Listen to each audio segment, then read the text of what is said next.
sejam bem-vindos ao nosso HSVcast, o Papo de Saúde aqui do Hospital Santa Virgínia. Hoje o tema é muito importante, porque vamos falar da visão. A visão é um sentido extremamente importante para a nossa vida, para o nosso dia a dia, porque é através dela que a gente faz tudo. A gente vive, a gente trabalha, a gente dirige, estuda. Então hoje a gente vai conversar sobre isso, tirar dúvidas dos pacientes e entender um pouco mais de todas as doenças e as coisas relacionadas à oftalmologia. E para esse programa, para essa conversa, estamos aqui com a doutora Elisa Miranda, nossa oftalmologista aqui do Hospital Santa Virgínia, formada pela Universidade Federal do Espírito Santo, residência pela USP, especialização em retina e catarata, médica assistente do Hospital das Clínicas de São Paulo e integrante do corpo clínico aqui do HSV.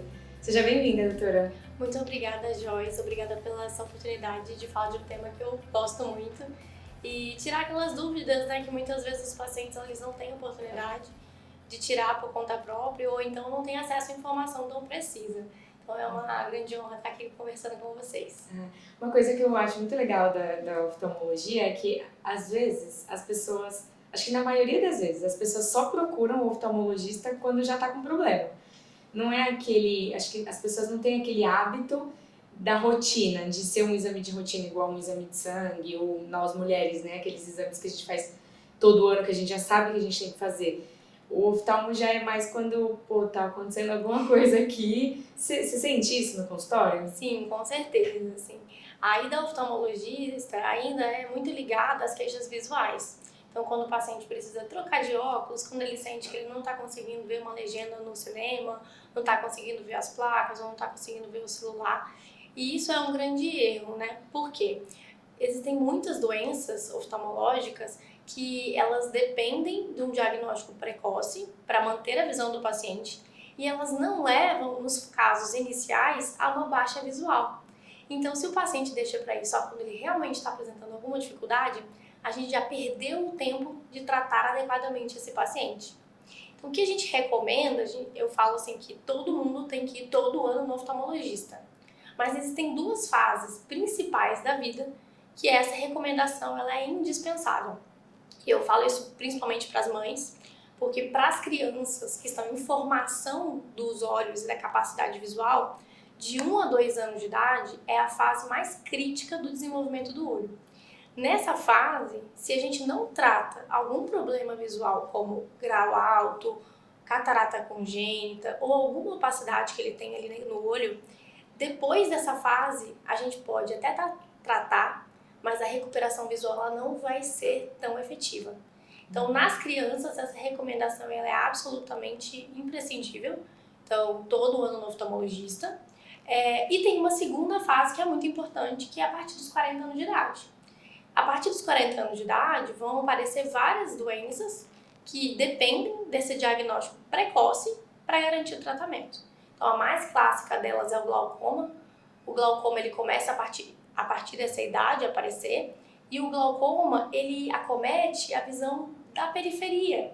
Então, o paciente não sente nada, ele não sente nada, ele não sente nada. Às vezes, ele pode cursar com dor, mas em casos muito específicos, a maioria do glaucoma não vai sentir nada no dia a dia. E aí, a perda visual, ela acontece e ela é irreversível. Então, quando a gente chega com um paciente com glaucoma, com baixa visual, a gente já não consegue recuperar a visão. Então, recadinho para todo mundo, todo ano no oftalmologista, principalmente na infância e depois dos 40 anos. Interessante. Acho que mais das crianças, porque normalmente eu, por exemplo, só fui no oftalmologista ali perto da primeira série, que aí já sentava um pouco mais para trás na sala de aula. E aí que minha mãe falou, é melhor levar para ver se não tem nada. E aí, primeira série, 10 anos, acho que foi a primeira vez que eu fui no oftalmologista. Então acho que também já faz muitos anos. Acho que hoje talvez as mães já tenham mais esse cuidado de levar pequenininho, É importante. Sim, e com isso a gente conta com um trabalho muito legal dos pediatras. Então, hoje em dia, os pediatras, eles reforçam muito a saída no oftalmologista. Isso tem sido ótimo pra gente, conseguimos tratar muito melhor as crianças. E uma curiosidade muito interessante é em relação à miopia. Porque antigamente, a gente tinha uma criança que tinha uma dificuldade visual, e aí ia no oftalmologista, e aí a gente diagnosticava miopia, a gente prescrevia óculos e esse óculos ia progressivamente aumentando. Hoje em dia a gente tem estratégias de controle do aumento da miopia e elas dependem desse diagnóstico precoce, porque eu só consigo controlar o aumento da miopia, mas eu não consigo controlar depois que ela já aumentou. E agora, com isso, né, a ida frequente ao oftalmologista, a gente identifica uma criança que tem miopia. A gente já agenda os exames que ela precisa fazer, que não são só os exames de grau normal. Tem que medir o comprimento do olho e fazer alguns exames mais específicos. A gente consegue, às vezes, fazer com que essa criança na idade adulta tenha um grau de miopia menor do que ela poderia ter. Isso faz toda a diferença. Isso reduz o risco dela descolar a retina, que leva à perda visual completa. A gente diminui o risco de glaucoma, a gente diminui a idade de aparecimento da catarata e várias alterações que estão relacionadas à alta miopia. Então, aí fica o alerta, então, para todos os pais de levar as crianças ao oftalmologista e principalmente os pais que têm miopia, porque aí as crianças têm um fator de risco maior. Uhum. Ah, bacana. E é legal essa multidisciplina das equipes, né? A oftalmologia junto com a pediatria para se unirem, né, para esse cuidado com a criança. Acho que é muito importante. Isso, na oftalmologia a gente depende muito dos outros profissionais, porque várias doenças vão depender do cuidado dos outros profissionais para não afetar a visão. Não afetar a visão. Isso é muito bacana. Doutora, a criança, e acho que até a gente, esse ato da coceira no olho, né? O coçar o olho, ele é um sintoma de alguma doença? Pode ser o sintoma de alguma doença? E faz mal esse coçar o olho? Coçar o olho é um sintoma que arrepia qualquer oftalmologista. Então, se você falar isso para qualquer um, eles vão primeiro fazer você sentar e dar um sermão, porque é um hábito muito comum da população, né, de ir lá coçar os olhos, mas tem consequências muito graves, principalmente nas crianças, mas nos adultos a gente também vai ter. Porque quando a gente coça o olho, e algumas pessoas até já viram alguns vídeos de ressonância magnética do trauma que é, porque a gente não tá vendo, mas dentro o olho tá sendo deformado, ele leva à fragilidade de uma estrutura muito importante no olho, que é a córnea, nossa tampinha transparente. Essa córnea ela é responsável por grande parte do grau que a gente apresenta. Então, se a gente coça, a gente traumatiza ela, a gente pode levar a uma doença muito grave chamada ceratocone. E em casos mais avançados, o ceratocone exige cirurgia e até transplante de córnea. Então, às vezes é um hábito muito banal, todo mundo fez ou tem alguém conhece alguém que faz muito isso, mas que as consequências elas são extremamente graves. Então, a gente tem que realmente avaliar se o paciente apresenta uma alergia, tratar essa alergia ocular. Algumas vezes a gente vai precisar da ajuda dos nossos colegas alergistas, para poder tratar melhor esse paciente, algumas vezes até do otorrino, porque a rinite, ela se comunica com o olho através de um canal. Então, se o nariz coça, se o nariz tem um processo alérgico, isso também vai afetar os olhos. Então, essa interdisciplinaridade ela é importante. Às vezes o trabalho do otorrino vai facilitar o trabalho do oftalmo. Nossa, nem fazia ideia desse trauma todo. Mas realmente é uma coisa natural, né? A gente tá parado, do nada sentiu alguma coisa e já vai coçar. Tem uma pergunta de um paciente que eu achei muito interessante. Usar o óculos errado, ele pode piorar o grau? Por exemplo, eu tô lá com óculos há um tempo já. Ele pode causar essa piora no grau? Isso pode acontecer principalmente quando a gente está falando de crianças e o desenvolvimento ocular. Então, nessa fase, o uso do óculos errado tanto pode levar ao não desenvolvimento adequado da parte do cérebro responsável pela visão, e isso é muito sério, porque a longo prazo isso vai afetar a capacidade de ver da criança. Mas nos adultos, o principal sintoma seria dor de cabeça, cansaço visual. Usar o grau errado não efetivamente aumenta ou diminui o grau que você apresenta, na maioria dos casos, mas pode levar a um cansaço visual, uma dificuldade para enxergar e até um aumento do grau fictício durante a consulta. Então, às vezes o paciente chega, passou numa ótica, fez um exame de visão, às vezes com um profissional não oftalmologista, não dilatou a pupila, o grau pode estar errado. E aí esse paciente, quando ele se apresenta na nossa consulta, está com um grau ainda mais elevado do que ele deveria. E se a gente não se atenta para isso, dilata a pupila e realmente prescreve o grau correto, esse paciente vai estar sempre com queixa, sempre cansado, sempre com alguma dificuldade visual. Então, o exame com o oftalmologista correto é super importante nesses casos.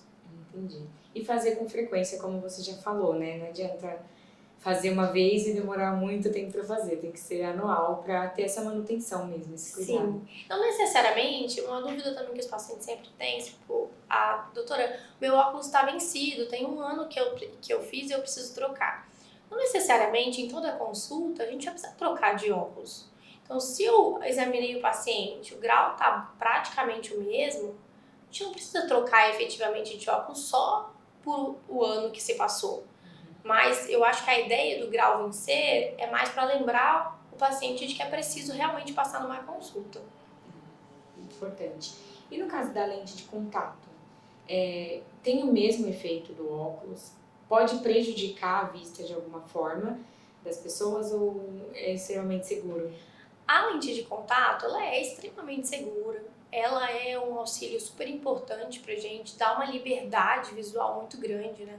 Então, muitos pacientes, principalmente mulheres, querem ir numa festa, querem praticar algum esporte. A gente sabe que os óculos, nessas situações, eles são um pouco incômodos, né?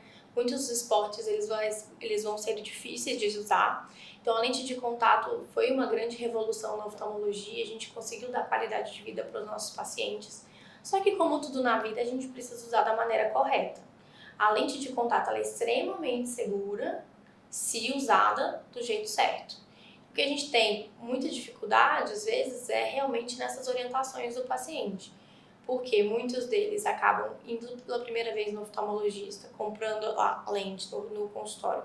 E depois eles vão comprar essas lentes só pela internet, não passar na consulta e dormem com a lente de contato, não trocam a lente de contato com o tempo certo, não fazem a higienização correta do estojinho, não trocam o estojinho no tempo certo. Então, tudo isso vai favorecer ao aparecimento de infecções. E infecções dos olhos são extremamente dolorosas, graves e com risco de perda visual. Então, lente de contato a gente pode usar, é seguro usar, mas temos que seguir esse passo a passo. Em resumo, a gente tem que se atentar ao tempo da troca. A maioria das lentes ou vão ter descarte diário, vai ter escrito lá um dia de uso, então colocou no olho, vai pro lixo, não é para usar mais. Tem lentes que são quinzenais e lentes mensais, depende do fabricante. Essas lentes vão exigir que você todo dia remova a lente, faça a higienização com a substância específica, higienize o estojinho, deixe ele seco, não guarde no banheiro, que é o nosso local da casa mais contaminado. Então, no banheiro, na superfície do banheiro, a gente sabe que quando a gente dá descarga sobra um monte de bactérias. Então, não é para deixar as lentes de contato lá.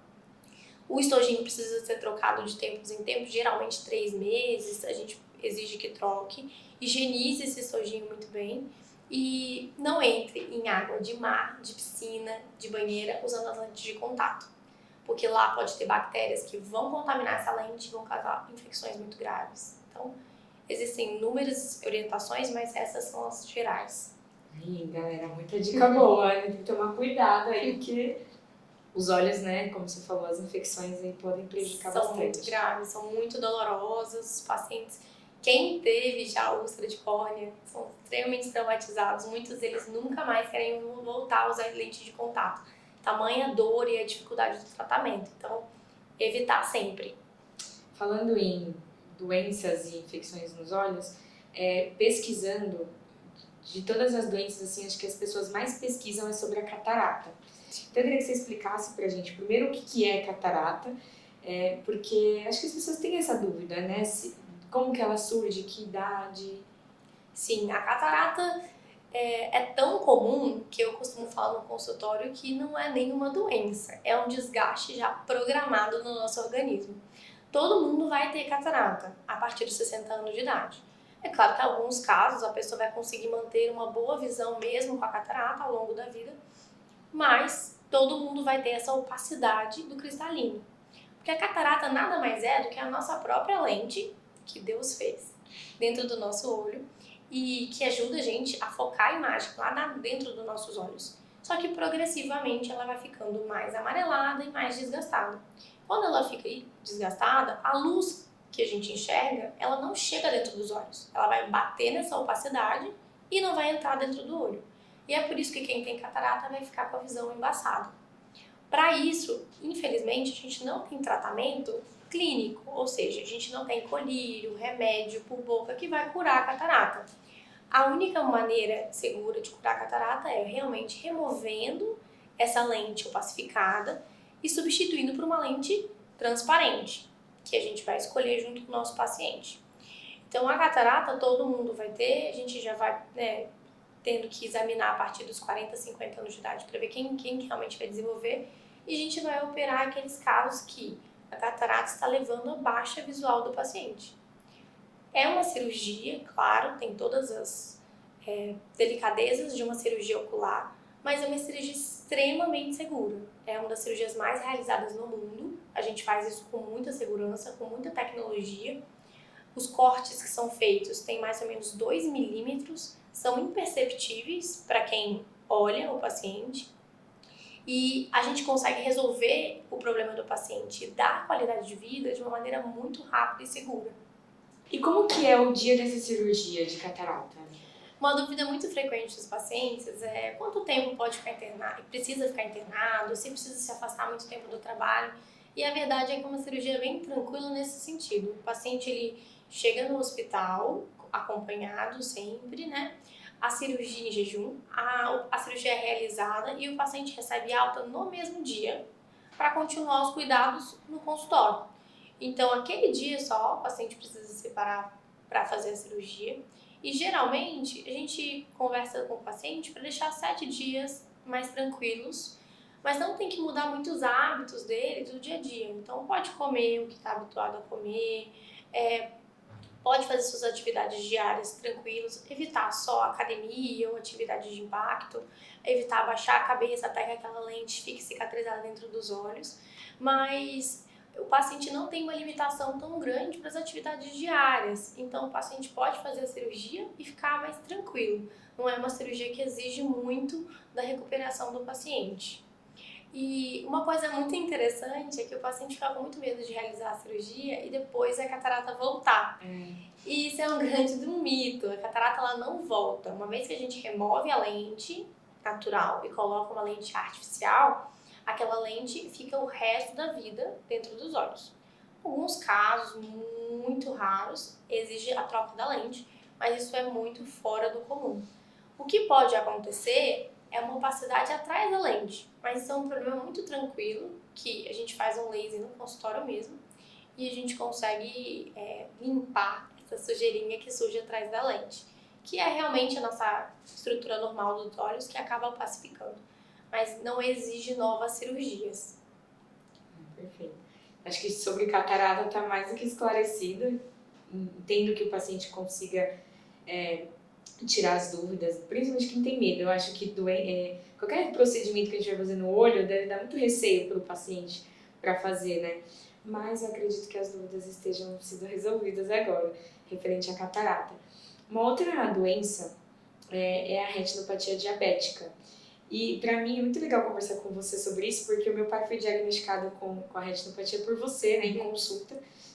E foi muito engraçado, porque o meu pai é diabético desde sempre, assim, desde que eu me entendo por gente, mas ele nunca tinha manifestado nada de sintomas. E num negócio besta, assim, do dia a dia, eu percebi que ele estava forçando a vista. Eu falei, pai, você tá enxergando? Ah, mais ou menos, tá meio embaçado. E aí na consulta a gente descobriu um monte de coisa, então foi bem tarde que a gente foi, mas ainda foi no tempo certo, mas é a retinopatia diabética, então queria que você falasse um pouco pra gente do que é a retinopatia. Esse é um tema que eu gosto muito de conversar, né? Sou retinóloga de especialidade e eu lido com isso todos os dias e em todas as fases da retinopatia diabética. Então a gente sabe que o diabetes é uma doença muito comum na nossa população e apesar de muito comum, a gente ainda vê ela sendo muito, entre aspas, mal conduzida pelos pacientes. E não jogando a culpa nos pacientes, porque o que acontece com o diabetes? Logo quando o paciente recebe o diagnóstico, ele fica muito assustado com a doença. Então ele vai levar isso a sério. Só que em determinado momento, nós sabemos que o tratamento do diabetes ele exige muito cuidado, controle, uma vida mais regrada. Em algum momento, o paciente vai se descuidar disso. E quando ele se descuida, ele percebe que ele não sente nada. E isso vai passar uma semana, ele não vai sentir nada. Vai passar um ano, ele não vai sentir nada. E aí ele realmente perde a crença de que aquilo pode levar a algum problema. Vão passar 2 anos, 3, 5 anos, o paciente não vai sentir nada. Mas quando der 10 anos de doença, todos os problemas vão aparecer juntos. E esse é um grande alerta que eu faço para todos os pacientes com diabetes. Pois a gente tem que cuidar disso antes desses 10 anos, para a gente não enfrentar os problemas que a gente vai ter, porque eles são muito graves. Então, uma vez que você recebe o diagnóstico de diabetes tipo 2, você já tem que começar a ir no oftalmologista anualmente. E uma vez que você recebe o diagnóstico de diabetes tipo 1, com 5 anos você tem que começar a ir no oftalmologista. E o oftalmologista nessa fase inicial, ele vai ser um ótimo aliado do endocrinologista. Por quê? Quando eu examinar o fundo de olho de um paciente e eu já perceber que tem alterações do diabetes, eu vou conversar com meu colega endócrino e explicar, olha, a doença não está controlada, porque os vasos do fundo do olho já estão sofrendo. Se lá no fundo do olho o vaso está sofrendo, isso quer dizer que no cérebro o vaso está sofrendo, no coração o vaso está sofrendo, no rim o vaso está sofrendo. Isso acontece de uma maneira geral no corpo inteiro. Então, nesse caso do diabetes e também da hipertensão, os olhos vão ser um espelho de um corpo inteiro. A única maneira de eu regredir a doença do olho e do resto do corpo é controlando o diabetes. Então, quem vai fazer isso vai ser o endocrinologista. Se a doença progredir um pouco mais, aí sim a visão começa a ser afetada. E nesse caso, quanto mais precoce o diagnóstico, maiores nossas chances de preservar a visão. E dentro do diabetes, a gente tem um mundo de tratamentos, como seu pai mesmo está passando por esses tratamentos, né? Dependendo do quadro, a gente vai precisar de laser na retina para controlar a doença. Dependendo do quadro, a gente vai precisar daquelas famosas aplicações intraoculares, aquelas injeções nos olhos que assustam muitos pacientes, mas na verdade é muito mais tranquilo do que a gente imagina e tem um benefício que é gigantesco. Isso revolucionou o tratamento do diabetes no mundo inteiro. E dependendo da gravidade também, a gente vai para os estágios finais, onde a gente precisa, às vezes, de cirurgia. E se a retina chega a descolar pelo diabetes, aí a gente tem uma perda iminente da visão. Então, a gente precisa realmente pegar lá atrás para a gente ter um tratamento efetivo. E o tratamento é contínuo, né? Você vai ter que fazer ali pro resto da vida, vai te acompanhando. Né? Pro resto da vida. Então, ali nesse momento, o oftalmologista e o endocrinologista viram constantes. Eu lembro que na consulta você falou, né, que o olho é a lâmpada do corpo. Então, se tá o olho complicado, aí tem que olhar como que tá essa diabetes, como controlar melhor. E eu acho que eu nunca tinha escutado falar da retinopatia até o meu pai ser diagnosticado. E ver ele fazendo o tratamento, assim, tem, né, olhei, é muito delicado porque são os olhos. Mas eu vejo o quanto que evoluiu a qualidade de vida mesmo. Porque o que perdeu, perdeu. Né? O que ele já perdeu, já comprometeu. Mas eu vejo que hoje tá melhor, já não tá tão mais embaçado. Então, é muito importante esse cuidado, esse tratamento. Sim, a gente tem hoje em dia acesso a medicações muito modernas de tratamento. Isso foi revolucionário na oftalmologia. Então, eu sempre falo com os pacientes, quando eu tenho que indicar algum tratamento de injeção no olho, os pacientes sentem muito medo e eu falo, não tenha medo do tratamento, tenha medo da doença. O tratamento é o que realmente ele está do nosso lado, contra a doença. Eu lembro que você falou assim, cuidado, tem que cuidar, que senão vai ficar cego. Aí ele falou pra minha filha, eu não quero ficar cego. E fica, né? Acho que é isso que você falou, como o diabetes é uma doença silenciosa, a gente vai deixando e nunca vê que realmente pode prejudicar a qualidade de vida e a visão, né? Imagina, você enxergou a vida inteira, chegou num estágio, eu não tenho problemas oftalmológicos, mas acompanhando meu pai, eu vejo que é uma dificuldade em coisas simples, na luz do dia, de enxergar perto. Imagina você perder totalmente essa visão. Então, é bem importante que o paciente tome esse cuidado e vá ao oftalmologista cedo quando tem diabetes. Por favor. E aí, mais uma parceria, né, doutora, dos médicos, né, de estar junto com o endócrino e o oftalmologista e fazer o acompanhamento completo, né? Sim. Agora vamos fazer uma dinâmica de umas dúvidas dos pacientes que a gente pegou aqui. Então, é um bate-bola com umas perguntas bem simples. Ler no escuro faz mal? Sim, principalmente nas crianças que têm o risco de progressão de miopia, nós temos estudos que mostram que o aumento da iluminação nas salas de aula diminui a progressão da miopia naquela população estudada. Então, se a gente tem esse hábito de usar telas, principalmente no escuro, a gente pode ter sim progressão da miopia relacionada a isso. Então, é um alerta que eu deixo sempre para os pais. Primeiro, restrição no tempo de tela, não só pela parte oftalmológica, mas também sobre todo o resto, que é super importante. Então, restrição de no máximo 2 horas por dia, evitar que o tempo seja contínuo. Nas crianças menores, essa restrição é ainda maior, até os 2 anos de idade, o ideal é que não tenha tela nenhuma, né? Mas crianças mais velhas, a gente limita até 2 horas, sem passar de 30 minutos. E mesmo que o equipamento tenha luz própria, né, o celular, o tablet, iluminar sempre o ambiente e, de preferência, luz natural. Quanto mais contato com luz natural, menor a progressão da miopia. Então, idealmente, nada no escuro. Uma outra pergunta aqui são as moscas, né? Tem gente que tem uma sensação de que tem mosquinhas assim na visão. Quando que isso é preocupante? Eu acho que a questão das moscas volantes é uma das top queixas mais comuns do consultório. Então, muitos pacientes se assustam muito com o aparecimento delas e realmente toda vez que ela aparece, é importante a gente avaliar com o oftalmologista. Por quê?